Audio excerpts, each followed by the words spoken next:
I'm Alec Gershberg. I'm the chair of the Urban Policy Program in the Milano School, in the New School for Public Engagement at the New School.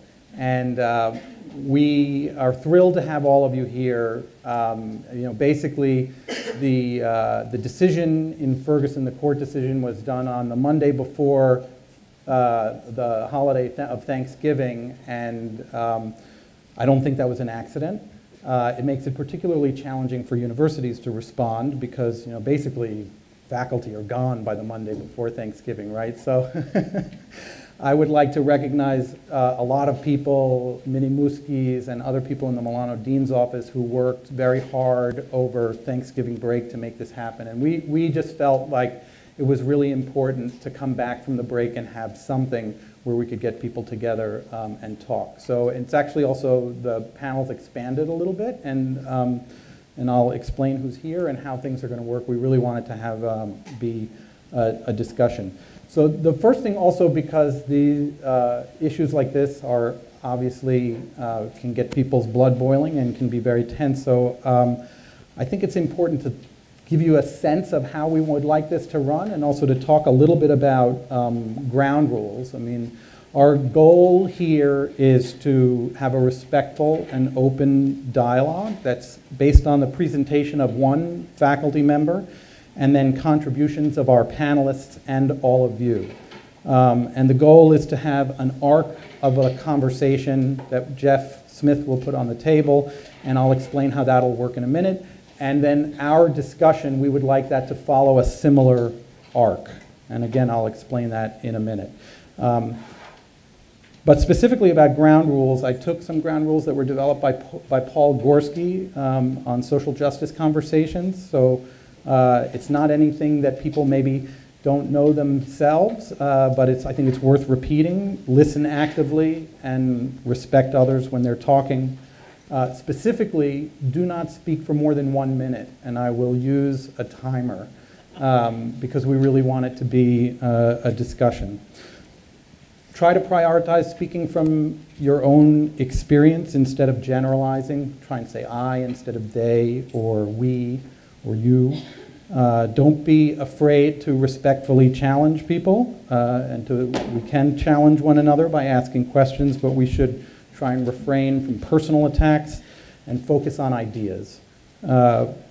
We'd like everyone, obviously it's a large crowd, even if you take 1 minute and multiply it by the number of people in the room, we wouldn't have enough time, but nevertheless we'd like people to participate to the fullest, and we have thought of some ways in which everyone can have their voices heard, which I'll explain in a minute. And so the goal is not to agree, it's to try and gain some deeper understanding. And one more thing is to be conscious of body language too, because body language and nonverbal responses can be as disrespectful as words. So before I go into how things are going to work, does anyone have any objections to these ground rules or anything they want to add? And do you all give me permission to enforce them? Okay, good.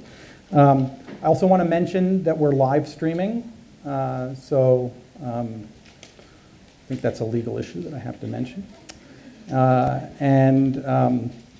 We also have a media studies student, Cindy Kennedy. Is she here? Can you identify? Okay, great. So Cindy Kennedy is a graduate student in media management who is interested in recording audience reactions, and so she will be recording as well. And she's also interested in talking with people afterwards, so if you'd like to speak to her afterwards, feel free.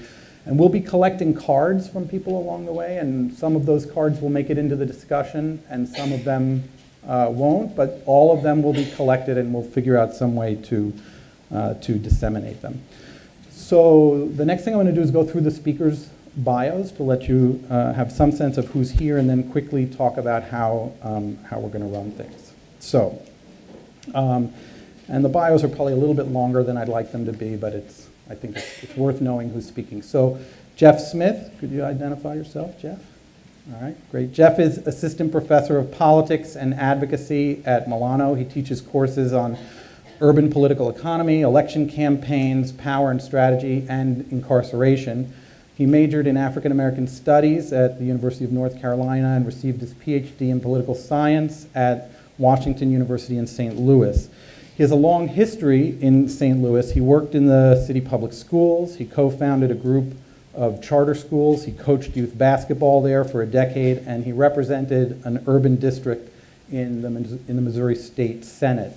There's an award-winning documentary, Can Mr. Smith Get to Washington Anymore?, which chronicled his 2004 congressional campaign to try and fill the seat that was vacated by Dick Gephardt. And he frequently offers commentary on MSNBC and has written about Ferguson first for the New York Times and the New Republic and other publications. His first book was called Trading Places and analyzed modern party realignment. His next book after this is going to explore prison life, and of course his new book is Ferguson in Black and White. It's available for the great price of $2.99 from Amazon. Justyn Richardson. Justyn? Okay, great. Justyn is pursuing a master's degree in urban policy at the Milano School and expects to graduate in May. He is treasurer of the New Black School, which is a university-wide student organization. He currently works with Progressive Pupil, which makes black studies for everybody, and has previously worked with several organizations, including the New York State Division of Human Rights, the Office of Senator Chuck Schumer, and Booz Allen Hamilton. Joel Anderson is here from the Buzzfeed. He's a senior national reporter with Buzzfeed News, where he's been covering the stories in Ferguson quite closely. Previously, he worked for the Tampa Bay Times, the Atlanta Journal-Constitution, the Associated Press, the Shreveport Times, the Fort Worth Star-Telegram. His work was cited in the Anthology of Best American Sports Writing, 2014, and he's also been featured on Long Reads, Sports Illustrated, and USA Today, and he graduated from Texas Christian University. Is that the Toads or the Frogs? The Horned Frogs, that's right, the Texas Christian University Horned Frogs, awesome name, where he was a member of the football team for 3 years and editor of the campus newspaper, and he now lives in Harlem. And finally, Robin Hayes is here, and she's a New School faculty member. She's a scholar, filmmaker, and interactive media designer whose recent film, Black in Cuba, has screened to film festivals, educational institutions, and nonprofits throughout the US and internationally. In addition to leading the nonprofit Progressive Pupil, which, as we've heard, makes black studies for everyone, publishing work in The Atlantic, the Journal of African American Studies, and Souls, a critical journal of black politics, culture, and society. She's received funding for her work from the National Endowment for the Humanities and the Ford Foundation, and her lectures and workshops and trainings about race and politics are in demand nationally. So that's our panel. And let me just take 2 minutes to say how we're going to work this. So Jeff is going to speak for about 10 minutes. And here is going to be the arc of his conversation. First, he's going to talk about where we are currently, what's the current situation legally and otherwise, what are current tensions, are they ebbing or spreading. Next, he's going to talk about some history, how we got here, what he likes to call the roots of rage, and talk a bit about what's unique about St. Louis and what are also some broader issues nationally. Then the third topic will be what are the current strategies and key social movements currently, what might be the role of social movements going forward, and then finally what policies could make a difference both in St. Louis and nationally. And so then after Jeff speaks, the idea will be to have our panel and the discussion sort of follow that arc. So to be clear, what will then happen is each of the panelists will come out, speak for about 1 minute, and lead up to a question. So for instance, Joel will kick us off with a question about the current, where we are now. Jeff will respond briefly, and then we're going to turn to the audience and try and have a discussion. For more we'd like the conversation with the audience to be more like a discussion. If you have more complex questions and would like to write them down, the cards have been handed out. Please write them down. And we have some students. Could you identify yourselves? Right? So we have students that will circulate and collect the cards, and we're going to categorize those cards to fit the same arc. So this is fairly complicated, but hopefully it'll all work out.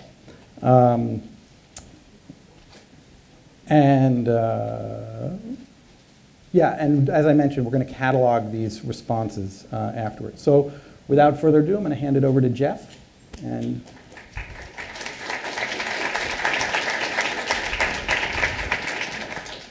thank you very much, Todd. Thank you all for being here.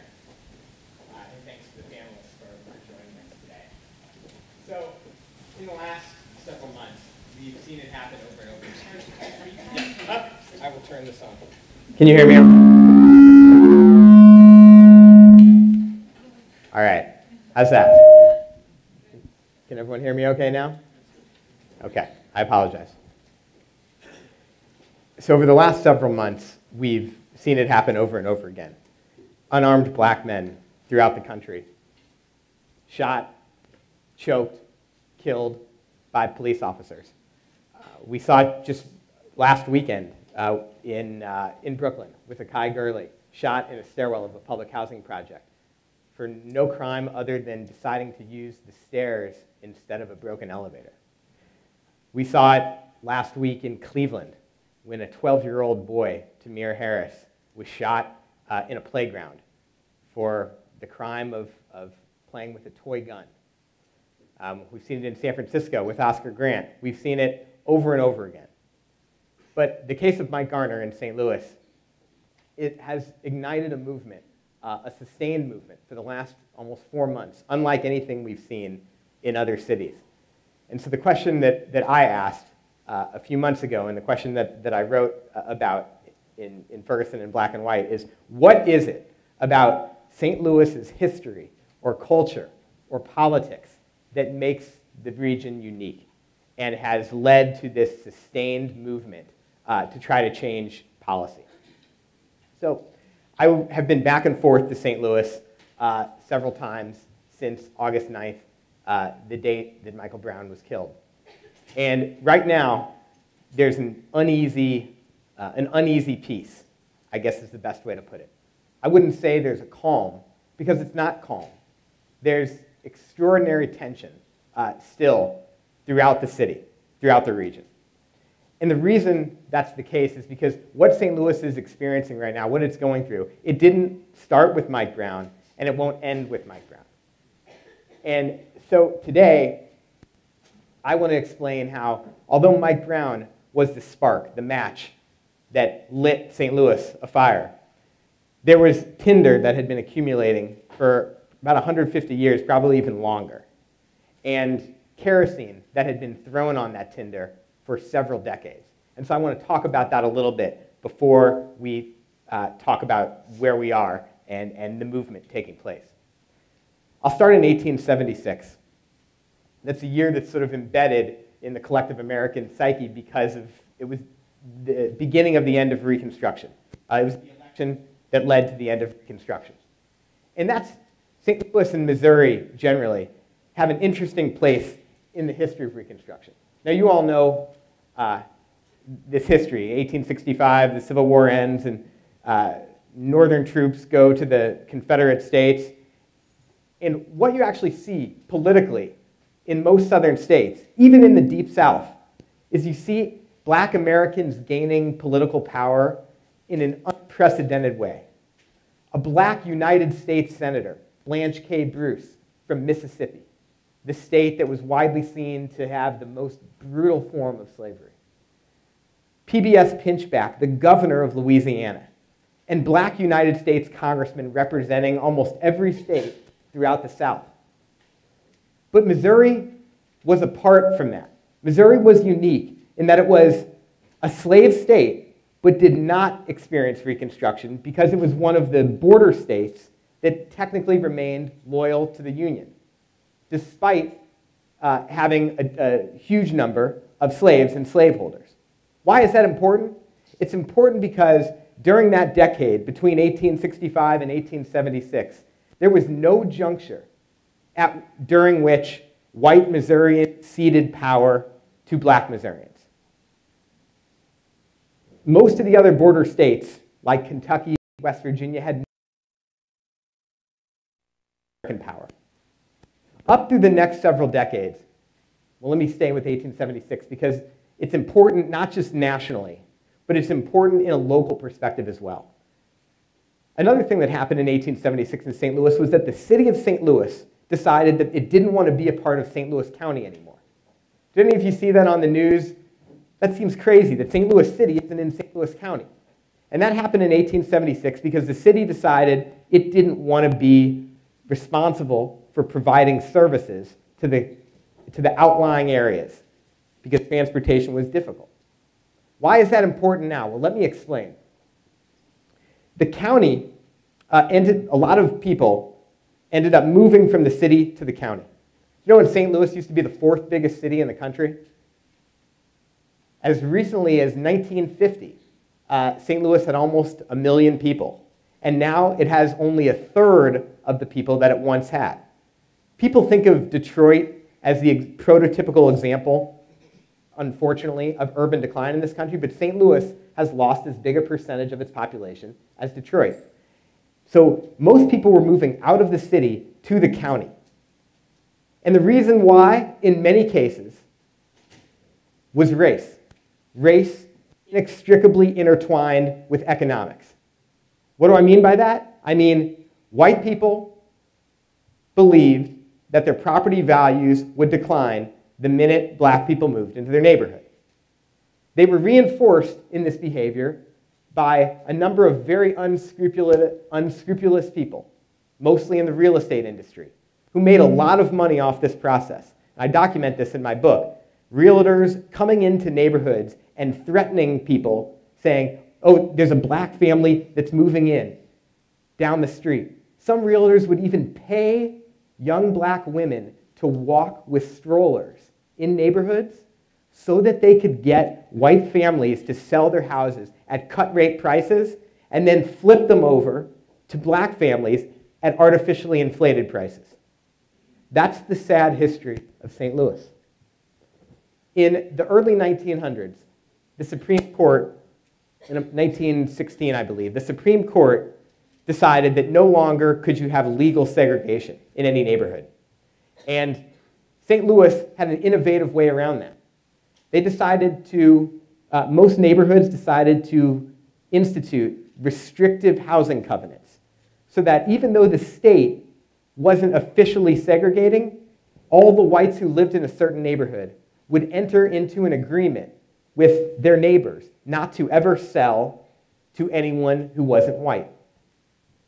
The Supreme Court decision that finally changed that came out of St. Louis. Shelley versus Kramer came out of my old state Senate district in 1949. And finally, there would be integration. The Supreme Court said, finally, it's illegal to have these racially restrictive housing covenants. But that didn't solve the problem, because white St. Louis got around it by spreading out and moving outside of the city to the county. Now the county, because so many whites who moved out to the suburbs decided to start their own towns.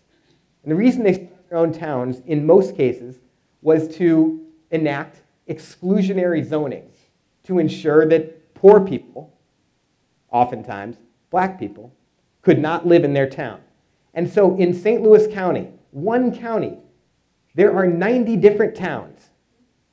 90 different towns as a result of that. So what, again, does this have to do with Mike Brown? Well, let me explain. Those 90 towns, 81 of them have municipal courts. 63 of them have their own police departments. You might think that's a little ridiculous for a town of 822 people like Floridel Hills to have its own whole police department. You might think it's ridiculous to have a town itself that only has 14 people, as one town has. That's crazy, isn't it? But these towns were formed, and once they were formed, there were jobs, being in the police force, which were prestigious jobs. And whites controlled the power in these towns, and they wanted to ensure that it stayed that way. And so as these towns flourished, things were fine, but in the 60s, 70s, and 80s, the property tax base of these towns started to erode. And they couldn't really afford, beginning in the 80s and 90s, to have their own police departments. It's expensive to have your own fire, police department, municipal court. And so what did they turn to get revenue? They turned to making traffic stops. These towns, at the time that they were struggling economically, they were experiencing dramatic racial change. Ferguson went from being 75% white in 1990 to about 70% black today.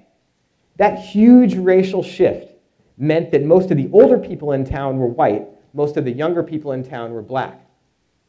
93% of the cops, as you've all read now, white. 70% of the people, black.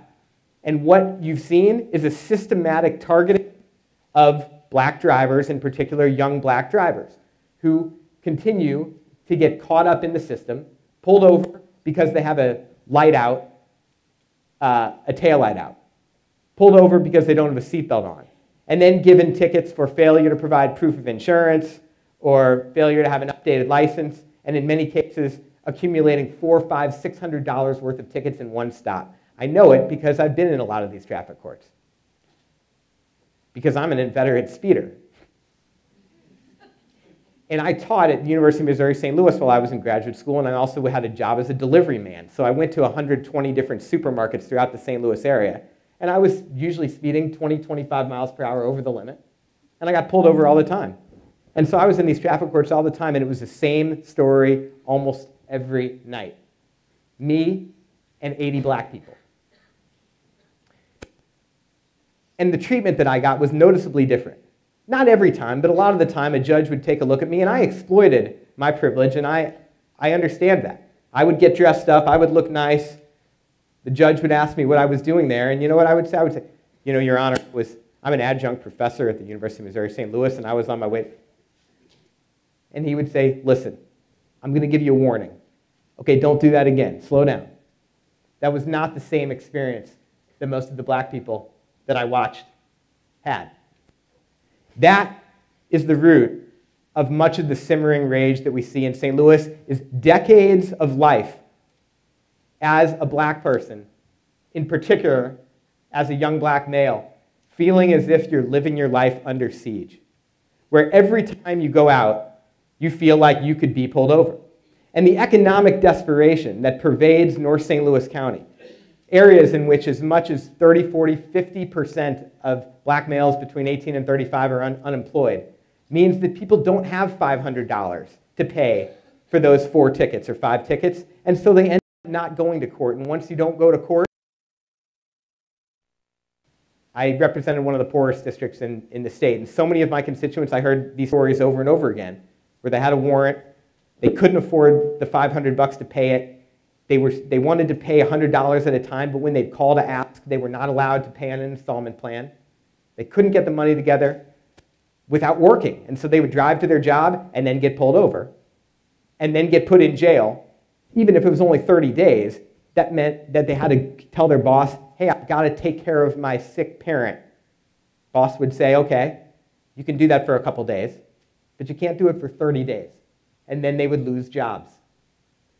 It's a vicious cycle, and it's at the root of much of the anger and economic desperation that you see in St. Louis. So what can we do about this? Well, let's talk now more directly, briefly, about the use of deadly force in this case. And then I want to bring Joel Anderson from Buzzfeed up here to talk. So right now, we've got a situation where Darren Wilson, the officer, has not been indicted by the grand jury, as you all know. The federal government is looking at a case. They're not going to indict Darren Wilson on a civil rights charge. There's a chance that they will investigate the city of Ferguson and several of the neighboring departments. I told you there's 90 municipalities, and there's about 30 of them that act in a way not unlike Ferguson's targeting and harassment. And so there may be a pattern of practice, prosecution, or at least agreement by which these departments will come under the oversight of the Department of Justice. That's where we are legally in a broader sense. But it's highly, highly unlikely that anything will happen to Darren Wilson. A lot of legislators that I've been talking to, state legislators over the last few days, have generated ideas, and they've started filing legislation to try to make sure that both this incident can never happen again and we can change the entire regime in St. Louis. One bill is to ensure that a special prosecutor be appointed anytime you have a so-called police-involved shooting. Yeah. Why is that important? Well, right now, any prosecutor in a local jurisdiction, they depend on the police to testify in most of their cases to get prosecutions. There's usually situations where prosecutors and police are very close. That was particularly the case in St. Louis County, where Bob McCullough, the prosecutor's father, was a policeman killed in the line of duty by a black man, something that he carried with him. And his mother, his sister, his cousin all worked for the police department, in addition to his reliance on police testimony for prosecutions. And so many people believe that we need to take local prosecutors out and get special prosecutors in place so that we have a more independent investigation than we saw over the course of the last few weeks. An investigation that was, to put it diplomatically, highly unusual. If you saw the prosecutor's statement, he sounded almost like a defense attorney as opposed to a prosecutor. A second legislative change being contemplated, that will be contemplated starting in about a month when we go into session, is to require body cams on all police officers. A third bill would change the state statute on the use of deadly force. Right now in Missouri, a police officer can shoot and kill a fleeing felon. This is the reason that many liberals have looked at cases like the Trayvon Martin case or like the Michael Brown case and said, as awful as this outcome is, the problem is the statute more than the jury or more than the prosecutor. Because the statute in Missouri is so friendly to officers who use deadly force.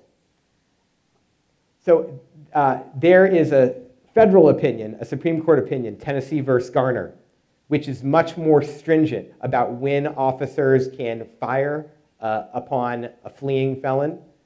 And so there is a bill that will be filed to try to bring Missouri statute more in line with the federal, with the Supreme Court opinion. And then a fourth and final piece, and then then I'm talking more than 1 minute. Was that the limit? 1 minute? Okay. And then the final piece is to change the Missouri statute to ensure that no municipality can derive more than 30, right now, municipalities are not supposed to derive more than 30% of their revenue from traffic stops, but they are. Several of them are in violation. There's some towns get more than half of their annual budget from traffic stops. There's one town called Sycamore Hills. They have a stretch of the inner belt, I-170, between the airport and the main business district. They have a stretch as long as from me to that door. And you know who sits in that stretch? A cop with a radar gun. Just shooting, and 250 feet, the whole distance is about 225 feet, I think. And from that one police officer, they derive more than half of their annual revenue. So this bill that will be filed will ensure that we'll take that limit from 30% down to 10% and put teeth in the enforcement mechanism so that these towns can't have these totally duplicative, redundant public safety apparatuses that they use to target the most vulnerable citizens in the town who are supposed to be served and protected by law enforcement, but are instead disproportionately targeted, and the poorest people are providing the funding for public sector jobs in these towns, controlled overwhelmingly by the white power structure. So I want to, the movement that we're seeing, I'll just take 30 seconds on the movement. It's changed dramatically since even last week. We all saw what happened last week, and many of us were probably saddened by what happened last week. The movement has changed, and I think it's gotten very, very smart. I'm not saying it was, I don't want to make a comment on the earlier situation we saw, except to note that it was saddening. But a few days ago, on Black Friday, protesters decided they were going to go to every mall in the most affluent parts of St. Louis, and they were going to chant. You know what that did? It drove pretty much every white person away. And the revenue and the traffic at St. Louis's leading malls plummeted. I teach a course called Power, Strategy, and Social Change. One of the things we talk about is how power only understands power. And seeing the protesters grasp the importance of hitting the power structure in their pocketbook where they will feel it has been a fascinating development, and I think potentially a very fruitful one. All right, Joel. Oh, is this working? Oh, okay, good. Hey, how y'all doing? Thank you. Easy to see how he held political office. But at any rate, I'm a writer, not a speaker, so I hope you guys will bear with me. I'm just going to look at my notes every now and again. Don't judge me for that. I've been working. But at any rate, I think Jeff was right. I was in Ferguson in the immediate days after Mike Brown was shot and killed in Canfield Green. And I was there for 3 weeks, and then I left and came back, and I was there for about a week. I mean, I got there a couple of days before the grand jury announcement and up until right before Thanksgiving. And I think Jeff was right. I think that there is an uneasy peace, not necessarily a calm. People are really motivated by what's happened there. And I think what's important for people, because I don't know how many people have been to St. Louis or even been to that area, I think there's sort of a perception. For people that haven't been there before, I'm from Houston, Texas, an area called Missouri City. It's one of those white flight suburbs. Like once upon a time, it was like lily white, and now it's like my entire neighborhood, like there's like one white guy left, right? And so you get there, and I thought like, okay, well, Ferguson sort of reminds me of home. But in fact, it doesn't. It's much worse than that. It's basically when you get there, you're in a place that really is on a trajectory to a really bad place. You're talking about a city that has been shaped by years of neglect, segregation, and over-policing. And so people there are really, really mad. And I mean, actually, just check this out. So the poverty rate for African Americans in Ferguson is 25%. The poverty rate for whites there is 11%. The unemployment rate for black people in Ferguson is 19%. The unemployment rate for white people there is 6.7%. We're talking about a city that is 2/3 black. 2/3 of the residents there are black. Only 6% of the voters in the most recent municipal election were black. So we're talking about a really marginalized group of people there, and they have essentially had it. And so when you see people, it's really popular to sort of like characterize these rioters. I've seen people call them thugs, criminals, whatever, but basically what you're hearing and you're seeing are people that have never been heard before. This is their way. Now that they've got the attention of the nation on them, this is their way of being heard. This is their way of being seen. I think Martin said, riot is the voice of the unheard. Of the unheard, exactly. And so I guess like the point is like, well, where are we now? Like what's going to happen now? And I guess this will lead into the question I have for you, Jeff. What will it take for this movement to have legs if Ferguson doesn't recover? Because I think that like there's a lot of movement, there's a lot of conversation around, hey, we can do something about over-policing, we can do something about racial profiling. But if Ferguson itself can't recover, what would that mean for the movement? That's a great question, Joel. And thanks for bringing your perspective, having been on the ground for the last several months. First thing I'll say is this. It's important for us to recognize that most of the people out there protesting were not rioting. And probably 98% of the people on the streets were not looting. Of course, and I'm as guilty of this as anybody, because I would stay up at my house till 2 in the morning watching on the worst nights, mesmerized by it, rubbernecking, watching my city on fire, my hometown. But I'm part of the problem, I understand that. That's what gets eyeballs. And so that's what the media gravitate towards covering, even though that's not a representative portrayal of what's actually happening on the ground. So I think we should recognize that. Not that you weren't. Secondly, I think it's important to note that Ferguson has been in this long, decline, but people are inspired, people that I'm talking to on the ground, the protesters, are inspired by what they've done and inspired by what they're seeing in New York and San Francisco and Dallas and Seattle and all over the country. And I feel like the movement in the last week has been totally reinvigorated by what people are, the impact people are seeing they're having. And sadly, the media isn't paying as much attention this week as it was last week. It's unfortunate, but we also should note that the picture we have of Martin and the civil rights movement is a very sanitized picture. Okay, Martin is seen now in the way that we've reimagined the civil rights movement as being the sole leader.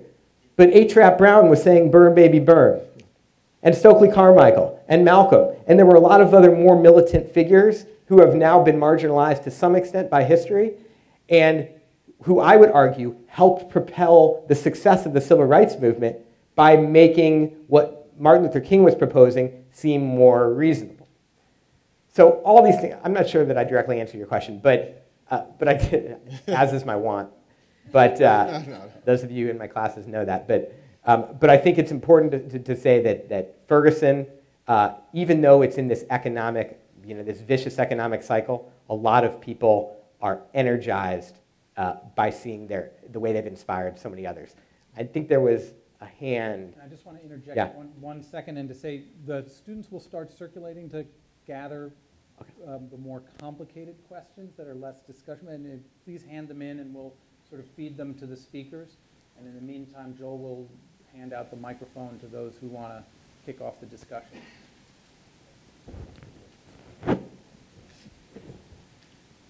And once again, 1 minute time limit. Yes, I'll be very quick. I also am a reporter. I was in Ferguson throughout the last 2 months, and I think one really important other piece of the economic puzzle we should contribute into this discussion is particularly the role of fast food workers and the connections it has to the Fight for 15 movement, which has emerged as a union of majority black and brown workers to take on issues of racial injustice. My first day in Ferguson, I met some Chipotle workers who had walked off the job in their uniforms and taken $1,000 worth of merchandise, were not disciplined, and brought it down to the protest, stayed at the protest all night in their uniforms, shut down the store. Same with McDonald's workers, making sure to facilitate care for protesters as well. I just think it's a very important thing to bring into the discussion. Thanks. Other thoughts on these points?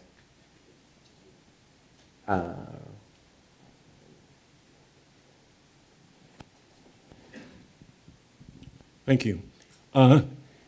My name is T. Ross Sewell Murray. The date 1876 is the cusp of another very important date. The distance between the compromise that ended Reconstruction and the segregated Jim Crow lynching environment that created the NAACP in 1904 was some 30 years. The last Reconstruction elected representative to Congress left in 1898, 5 years before that event. The presence of a president of color is no guarantee of anything. If you look at the exponential growth in hate groups in the last 10 years, you look at the evisceration of the Voting Rights Act, you look at the more than 30 states that have voter suppression acts, you see that the trajectory is, as compounded by police violence, not in a positive direction. There's an unfortunate and sad sense of, I've been here before. As much as since I was involved in the civil rights movement, things have changed, there are all too many very sad dimensions in which they have gotten worse, and they continue to get worse. The challenge to each of you in this room who is under 25 is to remember power concedes nothing without a demand. Alternet has a very good article by Tim Wise in the last day or two that's an analysis of a broader sense of Ferguson that I recommend to you. But I hope that Ferguson will not just mobilize a movement in Ferguson, but will serve as the kind of motivation that youth, especially those of us of color, will have to change things, to recreate the kind of demand that was created in the 1960s. Douglas says, power concedes nothing without a demand. The job of demanding is yours. Thank you. Thank you very much.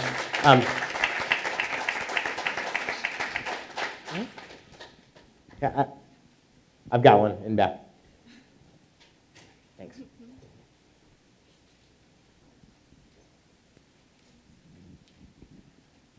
Hi. My name is Theresa, and I go to the new school. But I was also in Ferguson about 3 months ago. I have a kind of a two-part question and just things I've been thinking on recently. One being, I've been wondering a lot recently around like how you locate the culture of white supremacy within this conversation, and the idea that like being that Darren Wilson and this, what he did is not an isolated incident, right? And that the way I've been encountering such polarizing views around what happened in Ferguson, it makes me feel like you could put just about anyone in Darren Wilson's shoes who hasn't done the work of deconstructing the world that they live in, and they might act similarly. And how do we have that conversation around like taking it, not just tackling policies, but also being like what's happening within our bodies and within our communities and what's going on, what's the trauma that's living within the American culture that's producing these events over and over and over again. And I'm also thinking, do people feel like this moment is actually bringing new folks to the table with new ideas? Because I feel like so many people are coming to this and leaving with the same ideas they came. Do you know what I mean? Like I feel like people are coming and seeing this through their own particular lens, and we're creating really polarized and siloed conversations, and it scares me a lot. It scares me a lot because I feel like I don't know what progress we can make if we're off in our little corners, I don't know, sitting amongst ourselves and regurgitating the same things in this kind of vacuum. So, thank you. Thank you. Just, okay. Why don't you take a moment to respond? Yeah. And then we'll bring Justyn. To speak briefly to that, I interviewed dozens of white St. Louisans for my book, and what you suggest was absolutely right. Most of the white people that I spoke with this was before the decision came down, they said some variation of the following sentence: why are they still protesting after 3 months? Why can't they just wait and let the process work and see what happens? To which I would reply, because the process has never worked for them. And why would they expect it to work any differently this time? But I think your intuition is dead on. Thursday night, I'm going to be a co-leader of a conversation much like this in St. Louis. And the goal is really to bring, just to bring voices to hear one another so that we don't continue to have these siloed conversations. Because the most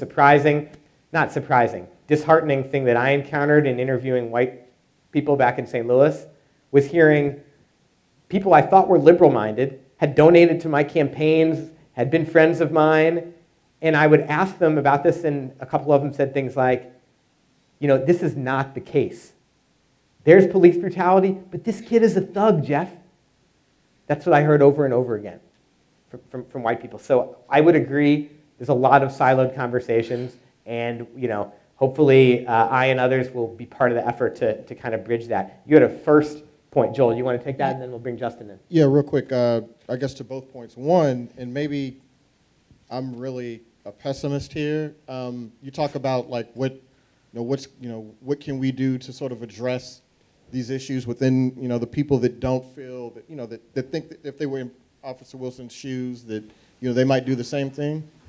I'm a pessimist. I don't think anything is going to change in that regard. I think that's just history. I think it's like the tendency of humans to segregate themselves and to sort of be self-interested. Now, I'm not saying that like we can't do things, we can't guard against that and try to put in policies, things like that. But I mean, I think one of the things that has been really shocking. I'm on Twitter, right? And so like, I mean, sometimes the worst of humanity is on there, and I get a lot of people. But like, I mean, even now, probably in my mentions, I get people talking about, well, Mike got what he deserved. He was a thug,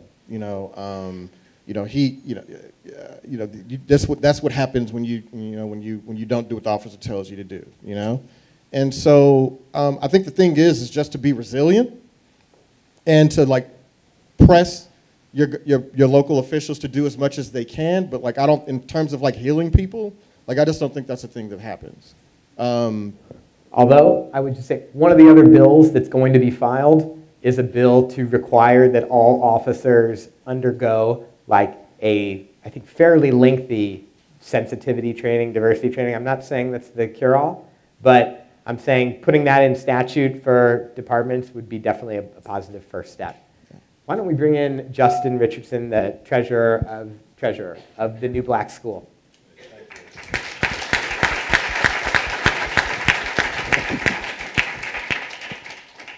So one of the things that I think is important to keep in mind is, although Jeff was great at bringing up a lot of the specifics with Ferguson, this is definitely a national issue, right? This is an issue affecting a lot of people from everywhere, right?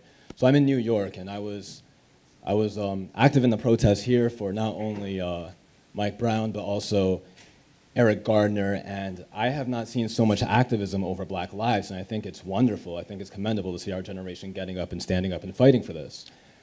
And you know, if you look at the data, you look at federal data and analyze it, a black person, a black man between 15 and 19 who's confronted by the police is 21 times more likely to be killed, right? And this isn't long ago, this is only within the last few years. You take the data of the last few years and that's what we get. So while I commend the people in Ferguson, the people around fighting for Mike Brown, how do we get people to realize that this is systematic? And while many of us may know this in the room, how do we get people to focus the narrative, not just on Mike Brown, not just on Eric Garner, but on the people who die every 28 hours, according to the Michael X Grassroots movement, every 28 hours, right? So how do we get people to see the big picture and not just look at all these small pictures? I'm good, I've got this one, but thank you. Thanks for the excellent question, Justyn. I don't know, you know, I don't know that anyone has the perfect answer to that question. I can tell you, when I was in the Senate, I did about 25 all-night ride-alongs with police officers in my district. And I actually should say, and this is to your point as well, I heard the same things expressed by black and white officers. I heard the same anxieties. The broader culture that makes so many young black males automatically suspect has also penetrated the mindset of the black officers with whom I spent time. And so I think it's definitely, you know, and you probably talked to some of these officers, Joel, on the ground in Ferguson, so I want to get your perspective on that. But how, you know, how can we, so it's not just even a problem of white culture or white officers. I think it's even a broader societal issue than that. And I think part of it involves education, but also part of it involves media representation and how the media represents black people in our culture. Joel, do you want to kind of speak to that briefly, and then we'll open it up? Well, yeah, what's interesting is that I guess last night or maybe a couple nights ago, I saw that the St. Louis Police County Officers Association was, you know, raising money, you know, for meals and whatever. They were encouraging people to donate money. And what in the language they used, I thought was really interesting. They said, for our officers out there on the front line, right? And I mean, like, like they didn't put that in quotation marks. I did. But they did. And it's sort of instructive in how they see the people that they're policing, right? And even taking it a step further, you saw what the union did. 5 St. Louis Rams football players, I don't know if y'all saw this, they walked out, you know, from the locker room onto the field on Sunday, and they walked out like that. They didn't say anything. They were just making that statement. Within 24 hours, the St. Louis Police Officers Association issued a statement condemning the Rams for disrespecting all the police of the city and the country and demanding that the NFL discipline those 5 football players for walking out with their hands up. That's the mindset we're dealing with. Yeah, they're much more likely to close ranks, right? Like they're not. There's no incentive within that group to like change things necessarily. There's no impulse. So like the push has to come from outside, and some of the things that Jeff has been talking about in terms of like, you know, I mean, that sounds really promising, you know, hoping to drill down and find out if there's racial bias and police candidates. Maybe I'm skeptical about as to how effective that'll be, but like that's something that like we haven't considered before, and maybe that might work. Why don't we hear some voices? Yes. Thanks, Emma. And it's actually just a comment about the pessimism or maybe optimism of a change in behavior of American people in this issue. I don't remember seeing on TV as many media or news people speaking, knowing and understanding the complexity of different race issues in America. I believe things can be better. My comment is just to say I have optimism. And when we understand that a lot of these issues do come from economic disparity, and when we understand the Walmarts and McDonald's and the Starbucks have enough financial power to create laws that end up creating situations like this, when you know that, you don't support them. You do other things. And when you understand that and you continue to do so, you will see change will come. And it might be slow, but at least it's going in the right direction. Thank you. Okay. Okay, Tyra. Former city councilman in Grand Forks, North Dakota. Oh, shucks. So after hearing all the history of Ferguson and the area, and then hearing some of the proposals, which I think are good but are very moderate, just to refresh everyone's memory, special prosecutors for things like this, body cameras, which is talked about on the news all the time, state statute on deadly force coming in line with the federal rule, which is already the law technically. No municipality, taking down the amount that they can take out, the amount of income they can derive from traffic stops, which obviously disproportionately affects blacks and low-income individuals, and the sensitivity training. They all sound really good. I can add two more moderate ideas, moving to tasers or non-lethal weapons instead of having guns at all, and having a more representative police force. But I don't think any of these get at the role of police in society in enforcing and protecting the status quo, and how anybody will react in a situation where they're given power. The Stanford prison experiments are a really good example of this. You saw normal college students treating other college students really poorly because they were given the role of guard.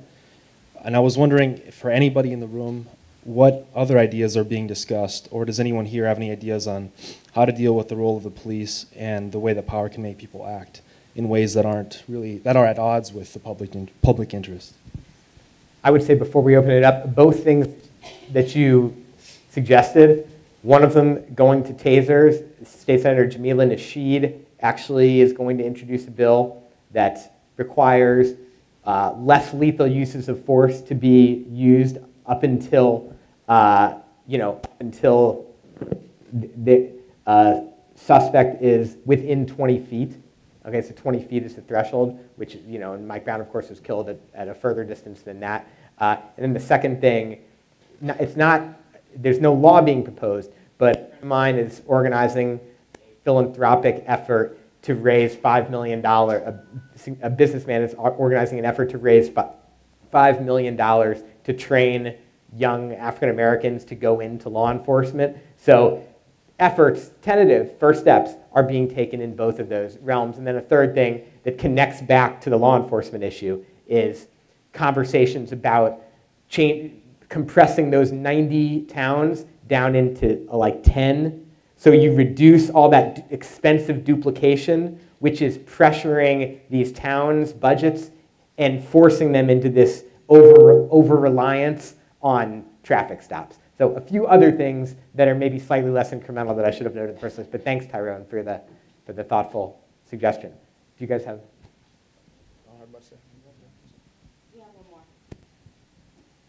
Hi, my name is Emanuele Castano. I teach social psychology at the New School, and tonight I brought my class. In fact, we spent a week during my class to discuss something very similar to what we've witnessed in all these cases. We even have a name in social psychology. It's called the shooter bias. There's a lot of research done on this showing, in fact, that black men are much more likely to be shot unarmed than white men. So rigorous empirical research, if we needed it, not that we needed it, but suggesting this. And there are efforts, particularly in California, of psychologists working with police forces. Jennifer Ebert at Stanford has been working with them for about 5 to 10 years, exactly to try to address the question that we've been discussing. Now, all the research suggests and support what has been said here, that these are deeply rooted phenomena that have to do with the history in this country of segregation, of slavery, and very implicit negative associations that people have, not only police officers, that we all have. Actually, I'm not American, but a bit less maybe in my case, but that you guys have because of the history that you've gone through. But one comment that I have about this is that that I don't see discussed, and I should have a question for you, particularly Jeff, is about what about police professionalism?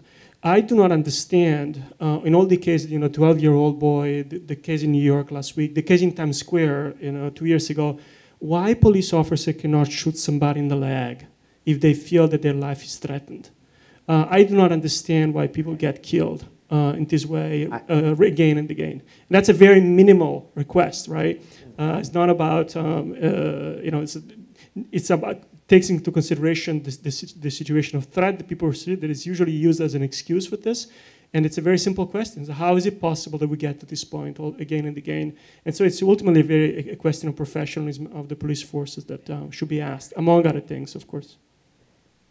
I think it's a good point. It's the exact same question that, to the latter part of your statement, it's the exact same question I asked the former St. Louis police chief, 7 or 8 years ago. Why shoot to kill? Why not train to shoot to demobilize? And he said this has been part of, he said it's nothing I can change. It's bigger than me.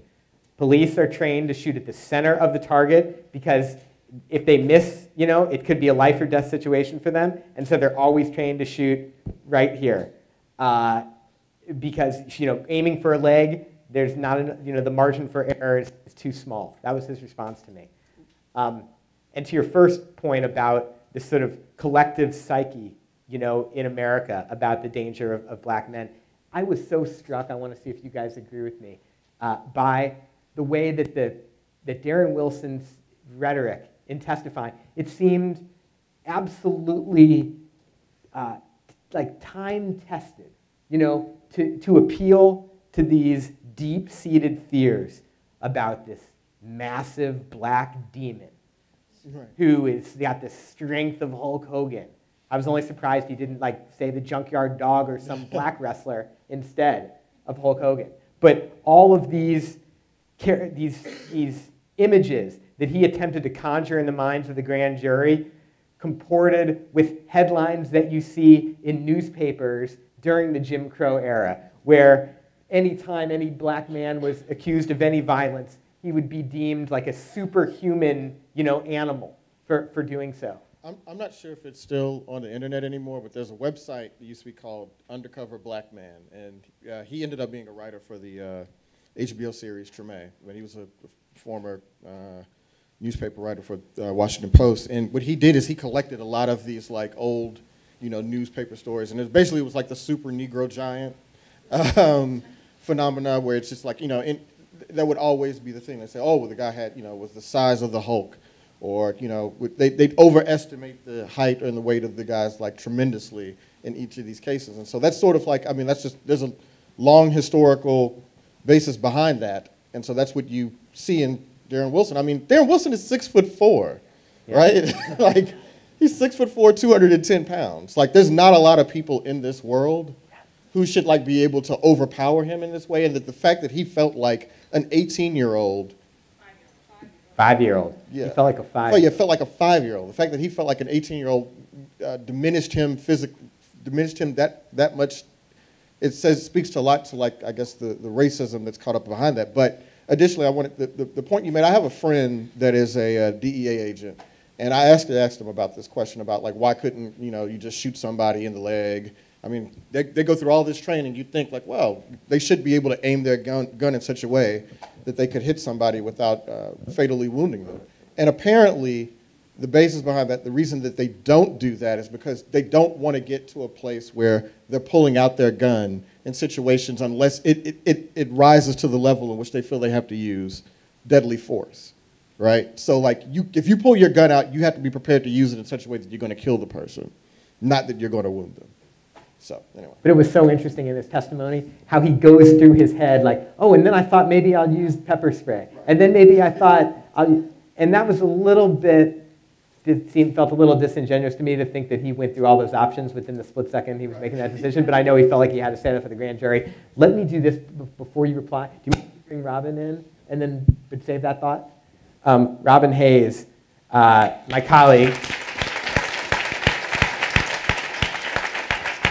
And an expert in social movements here and internationally as well. Thanks, Robin.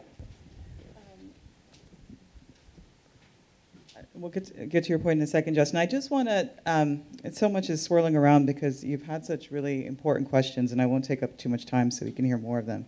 But I just want to say first, organizing works, and that's a hashtag we have at Progressive Pupil, which is based here at the New School, at PPupil. Organizing works, and I started that because so many people in my classes, in dinner conversations, ask me, is change really possible? Can we really make anything different? And I think what we're seeing right now, I mean, how many people besides Jeff knew about Missouri? Let's tell the truth, right? We're thinking about Missouri in July, right? We're even thinking, many of us maybe were thinking about police brutality, but we're thinking that somebody who was challenging police brutality could be meeting with the president and the vice president, right? This is a dramatic turnaround in a short period of time because of sustained direct action, right? So this is right now an excellent example that organizing works. So I respectfully don't share your pessimism, but I understand where it comes from. And I think that knowing that organizing works comes from understanding social movement history, which is not taught well in our schools at most levels, right? Right? We do not learn in school how everyday people, most people, names we do not know, will never know, right? How they have challenged elites and decision makers to change their actions, right? And this has been consistently in modern, postmodern democracy, how new policies that are in the best interests of the many are introduced, right? It's not from progress. Chris Rock has this hilarious piece in the New York Times, right? We talk about racism as like a sort of a style, right, or a fashion that comes in and out. No, it's activists who have challenged us to do something differently, challenged institutions to do something differently, and it works. Specifically around police brutality, the repertoires of action, the themes of discussion that we see now really go back at least as far as the Black Panther Party for self-defense. The self-defense was self-defense against police misconduct, right?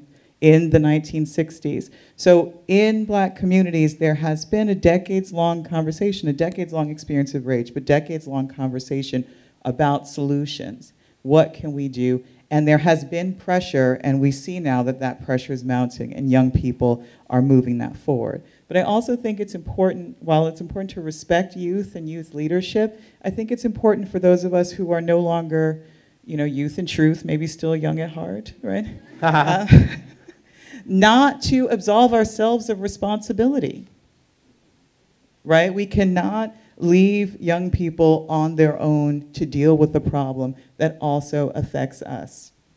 I think it's very important that we show solidarity if we care about these issues, because I don't think it's so much, I think it's been articulated in the mainstream media as this sort of, black versus white, Jets versus Sharks, right? America's best dance crew, America's best protest crew type of thing, right? And it's not, right? We all need to be very much concerned about the lawlessness of the police, as you pointed out. Agents of the state. The framers are the framers of the Constitution, right? Not so concerned about racism, very, very much concerned about a state authority that has no bounds, that feels free to do whatever it wants to citizens, right? And when we have situations in which people feel free to kill at will, kill on sight, kill at a tremor, right? These are the hallmarks of fascism. Right? So I don't want to be, for example, how many people have been to the West Indian Day Parade? It's a fun time, Eastern Parkway, right? We're at the parade shoulder to shoulder. There's snipers on the rooftops, right? And we've just heard now they don't feel like they're such expert shots. I have to risk being shot by a sniper because I want to go to the parade because someone might pick a pocket. I don't fit the profile, but that affects me, right? So these are just some of the points. So the question I have is not so much for Jeff, I hope that's okay, but for, well, for Jeff and everyone here, for all of us, is how can you support, if you're so moved, how can you support Ferguson Action, right? And there's a handout that's been going around, and if we ran out of handouts, it's also on our Twitter feed at @ppupil. You can download it and share it, and it talks about the demands that are coming from the protesters, which are much less moderate, right? They're calling for total demilitarization of the police force nationally. Thank you, Robin. Ben? I have a question. Yeah, let's go to Ben Kabiri. So I got a quick question, and I think Robin and Justyn kind of brought this up. So in thinking about Michael Brown, Eric Garner, Chantel Davis here in New York, Ayanna Jones, Tanisha Anderson recently, like this long trajectory. So Justyn, what you said about it being a national conversation, it really struck me, and what Professor Robin was saying about organizing working. So what do you all think? And I know the New Black School has an open letter to the New School to make a statement about Ferguson. So what do you think what are the ways creatively you've seen that people have leveraged their positions and their resources to address these issues? I think one of the ways that we can gain the most leverage is through showing the most solidarity that we can. So you mentioned the New Black School. We actually are asking the New School University to put out a statement in solidarity with the people of Ferguson. And that's another force, another presence when you have universities co-signing with this and representing the students and the black people on the ground and standing in solidarity with Ferguson. But I also want people to realize, like what Robin brought up, as recently as the 1960s with the Black Panther for self-defense, this was an issue of self-defense against the police.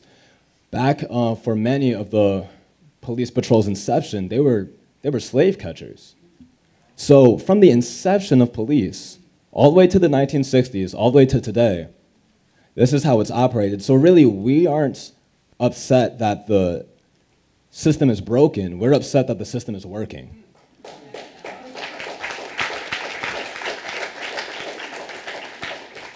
And once we line up our priorities with that goal, to overthrow the system itself and not try to make it work for us, that's when I think we'll really move forward in it.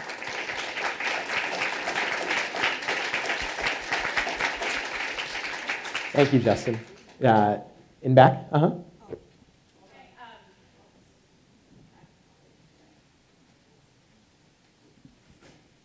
I just wanted to say that I wanted to go back a little bit to the perceptions of Darren Wilson that we heard in the media and continue to hear.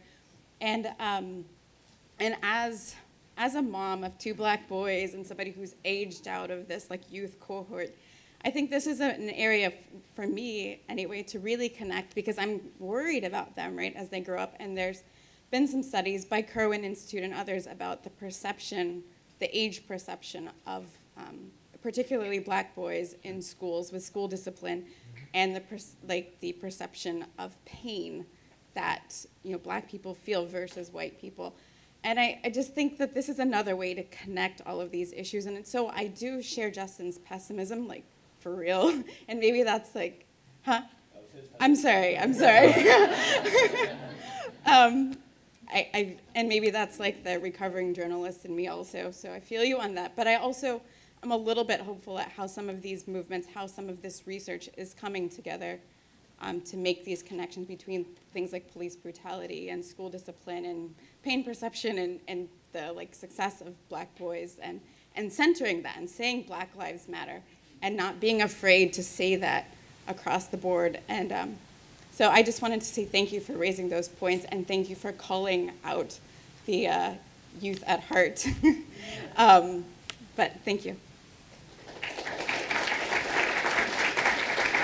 And just to address it tangentially, but from a personal perspective, my son just turned 3, and on Halloween, he wanted to be a policeman. And he walks around my house all day, 12 hours a day, with this little police car going, woo, woo, woo, woo. And that really makes me conflicted. And it makes my wife and I think a lot about how blessed we are that every time we go by the police, we can say without equivocation to him, oh, the police will be there to help you if you ever need anything. Something that my colleagues on the panel probably could not tell their children one day. Who's next? Hi, I'm here with Professor Castano's social psychology class, and 2 things strike me about the conversation. One is how black and white it is, and the focus on policy. And I just want to speak to some of the things that we've been learning and studying in the context of this. I am South Asian, and I've spent an agonizing week having wars on Facebook with my own people who are targeted for hate crimes talking about how Mike Brown deserved what he got. It's very disturbing. So to just focus, like, yes, it's black and white, but it's a whole lot more than that. And I think the whole lot more is the psychological aspect. So I appreciate the paper that's going around, but if we're only going to look at education, media, law, we're going to be in this situation 20 years from now and 40 years from now. What the research does show that we have been studying, it reflects a lot of the conversation we're having, but it also talks about such things as the importance of relationship building, changes in local environment. Yes, media is great. Yes, education is great. Yes, parenting. Yes, policy. But there's this other dimensionality. And as a historian by training, that was my first academic training. I've come to the New School to study psychology because it is powerful. So I'm not going to interrupt the pessimism with optimism. I'm just going to tell you it's flat out wrong, and the field of psychology has proven that it is possible to address these issues on a psychological level, and without that piece of the conversation, I don't think we're going to get very far. I would say to that, thank you for pointing that out. I think that that's something that we suffer from here on the East Coast, is when you have conversations about race, we tend to boil it down to black and white, and there are other perspectives that need to be included. But I also think that psychology connects with culture, right?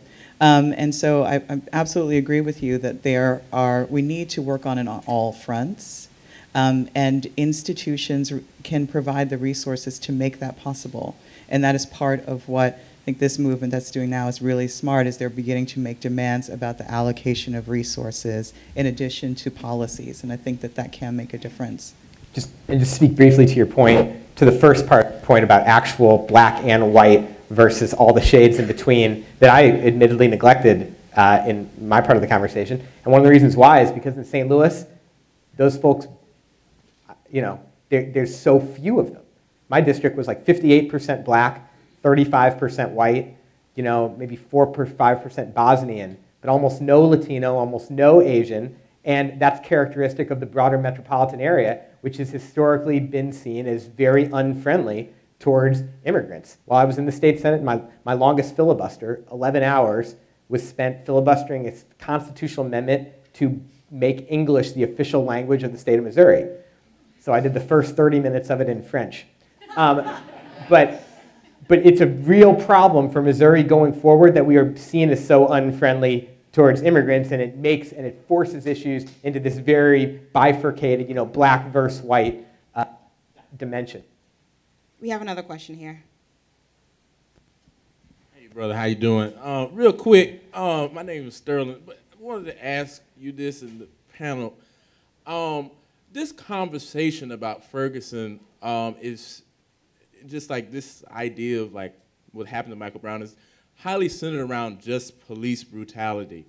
And I think, many people are talking about, like not minimizing, the movement, but I think that when we only discuss police brutality and only talk about the police, we are in many aspects minimizing what's happening. So I'm curious to know from whoever would like to address this, how do we make this more than just about police brutality?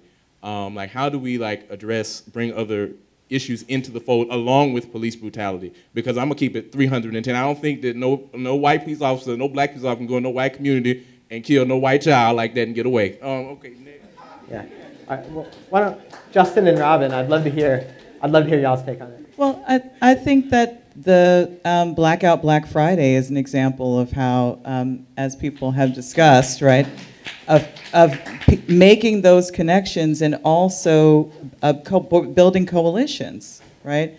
Understanding that perhaps the sort of tortured tax base and the cuts to public funding, right, across all sectors. You know, some of us on the left maybe are more concerned about the cuts to education and healthcare than to police, but the shrinking of tax bases, the shrinking of public funding, and the pressure that it's placing on all of us, coupled with the freezing of wages, right, I think is leading people to make these kinds of connections. So I think that it's happening, and this is why, another reason why organizing works is once we get involved, we start meeting people who are working on different issues but are concerned about the same problem, right? So this idea of the school to prison pipeline, right, links very closely to police misconduct and this hyper-surveillance of certain communities, right? Starting in school and going out into the street, right? And there are groups who are working on school push-out, for example, the ways in which certain groups of people, which include gay and lesbian, transgender youth, are pushed out of school, and then they're young, they're on the street, and therefore seen as criminal and policeable. Right? So people are waking up, I think, to these connections through their organizing. I think it's happening in a very organic and important way. Hey, well, you got the mic. Why don't you want to answer that question? Yes. How do we change the discussion to being about white supremacy? Yes. Well, I think that, thanks, Jeff, for reminding me. He's like holding it and forgetting. So I think that changing it to be about white supremacy, I don't think that it's an either or. I think that people are very much framing the protesters, the people participating in this movement are framing this very much as being about race and also understanding how race intersects with class and gender and sexuality, right? And how these forms of oppression are lowering the life chances for a lot of people. So I think the conversation is happening, and the more that we organize, the more conversations we have among ourselves across what are supposed to be these divides, right? A group that's working on LGBT rights is not supposed to be able to go to a police brutality march and talk about race, but we're seeing that happen now. People are in solidarity with one another, and I think that's how the conversation gets there. We have another question. You have some thoughts? Yeah, and especially when you're talking about white supremacy, it's very important what the woman brought up before back there, about how there's an array of people of color who are suffering from white supremacy, and we can't exclusively make it a black and white issue because there are many Asian people, brown people who are just as affected by white supremacy, and their lives matter as well. And I'd also like to point out that Ben had mentioned some women that got shot and killed. And I don't think we talk about these women enough either, because these are still black lives that matter. And I definitely think this is how racism and sexism and all these isms intersect, and they all affect one another. So we need to make sure that we include all people of color, all women and men, and all trans and queer people in this movement for racial justice, because we need everybody involved. Thank you, Justyn. So I wanted to thank Justyn for saying, obviously the system is what is at fault, and this is, it's working. So that's why we're upset. I think the murder of Mike Brown is a win for capitalism, right? The murder of Aki Gurley is a win for capitalism, and it's a lose for everyone else, right? So racism, sexism, homophobia, all these things, whenever a working class person falls underneath these labels, they're easily exploited. The more fear that they have, the more exploited they can be. So, I mean, capitalism wins every time that someone is shot down and every black person is afraid for their life to go outside, right? So I think that, I think workers understand that capitalism is not anything that's going to be solving their problems, right? So I went to Ferguson on Friday.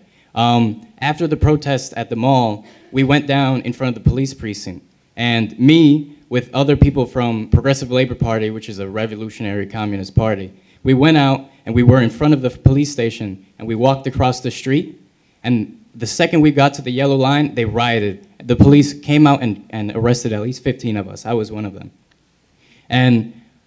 But after that night, every worker in that area, all the people in Ferguson that saw that were so inspired that the next night they went up right up to the banners, right up to the barriers and yelled right in the police's face. They were not afraid anymore. And I think that all this fear that happens because of constant oppression, once people start to see that that fear is not legitimate, when their authority is not legitimate, people stop, people listen, and people start to fight back. And I was part of that.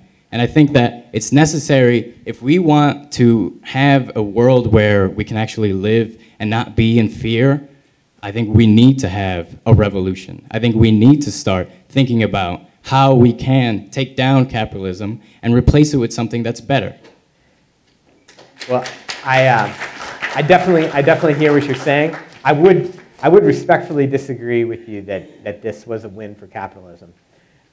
What I'm seeing and hearing from protesters and hearing from like business people, like large business people in the St. Louis area, is that the impact is already being felt from the mall shutdowns, and that this could end up being like a big loss for capitalism if the activists are able to sustain the protest movement, not just by withdrawing their own purchasing power, but by making life so uncomfortable for others. The gentleman earlier said, power conceives nothing without a demand, and this is a great example of using the power people have, their First Amendment rights, to go and be visible and speak, and really, both directly and indirectly, again, affect the power structure where they live. So I think it could end up being negative for capitalism. Yeah, and real quick to ride off of that, you've been to Ferguson, obviously. So for the people that haven't been there, the area that was sort of devastated is about, about a half-mile long. It's called West Florissant, and it's about a mile-long road. And it's, got a bunch of little small businesses, probably the main thing that's there now was a McDonald's. But if you've been there, you see that capitalism is not one at all. Like, it's, that is an area that is devastated, and this is my pessimism coming through. But it's going to be a while before that area ever recovers, if it ever does. And a lot of local small businessmen. Yeah. Absolutely. Who I think most of us would agree that's the type of capitalism that that we should be supportive of. Right. Have very much been hurt by this. In addition to McDonald's and Quick Trip and so on and so forth. So I think it's important to acknowledge that. Okay, we'll have one last question right here. Hi. Oh. I just have one. Oh, I'm sorry. Okay, we'll have two quick ones then. It's a small statement. Yeah. It's regarding that young lady's comment about the siloed conversations that are happening in different corners, different pockets of the communities. I don't see that necessarily as a bad thing. Now, I'm just going to say that my natural personality is sarcastic, so bear with me. But for me, it kind of boils down to something that was said to me a few days ago, but someone was like, I'm never gonna delete Facebook because it shows me where all the racists are and also tells me about people's birthdays. So for me, these siloed, funneled conversations tell me who my allies are and who my enemies are. And that makes it very clear for me. It makes it very focused for me. It helps me organize better. I know who I can rely on and who I need to just leave by the wayside. They're never gonna come along with me. They're never gonna come along with my movement, people who look like me, and that's okay. So I think that looking at it as such a negative thing really hinders where you're trying to go, personally. Yeah, thank you very much. All right. So, this is also a comment, but I wanted to say someone had mentioned that the mainstream, or that this conversation had been mainly about police brutality, and I think that this conversation, to the credit of the movement, hasn't been explicitly about police brutality, and because the movement has raised so many issues and pointed out, no, it's economic, I'm sorry, this mic is my friend. This is economic, this is historical, this is systemic, and to the credit of the movement, I think that's how so many people, yes, thank you. I think that's how so many people have gotten behind it and supported it and just really become aware, and it's not limited to just the media, which is historically pretty white, and by using Twitter and by pointing out systemic injustices and by pointing out what has happened in St. Louis historically and what is happening everywhere, they've really gained momentum, and I think that it's been very impressive, and that has sort of separated it from some of the other movements that have happened in the last few months. Thank you. Justyn, what's your Twitter handle if people want to follow you and hear more from you? This is like the second time I'm getting this. I'm not on Twitter.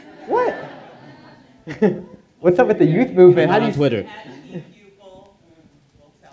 Okay. At @ppupil. At @ppupil. By Joel Anderson. Yeah, by BY Joel Anderson. And for Justyn, Pupil. New Black School. And for Justyn, New Black School. And yeah? I'm also part of Progressive Pupil. So New Black School, Progressive Pupil, find me there. And I'm Jeff Smith Mo. I want to thank, yes, yeah, Michelle DePass, the Dean of Milano, who I was just,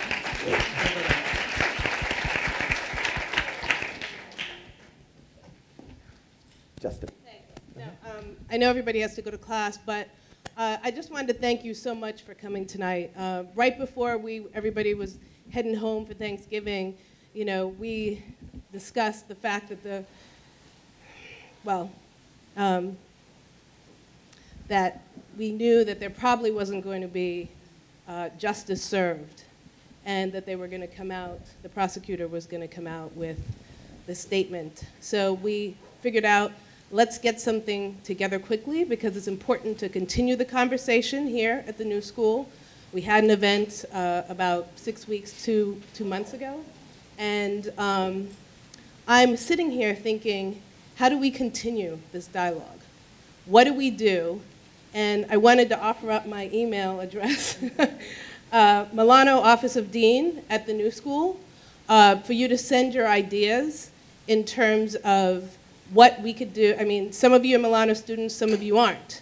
But how do we use this issue, something that I deeply, deeply care about? I'm a mother as well. I think of myself as a mother for many of you, a supporter. And I don't want this to stop. So send me some emails with your ideas. And I just want to thank you all and also thank the panel. Thank you.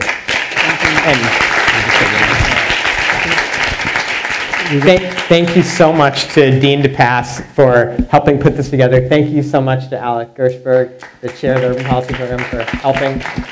Thank you to Mary Watson, the executive dean of the New School for Public Engagement. And we've also had the president of the university, David Van Zandt, who's joined us as well. Thank you, David. And I want to thank the Center for New York City Affairs for co-sponsoring. A big thank you to all the panelists. Thank you to the New Black School for co-sponsoring. And then the last thing, just in response to Michelle's point, the Milano Urban Policy Program is incorporating into our curriculum next semester, into our lab course, a policy analysis project where we'll be working with the mayor's office of St. Louis to try to make some of these changes that we talked about going forward. Thanks to Michelle for that. Thanks, everybody.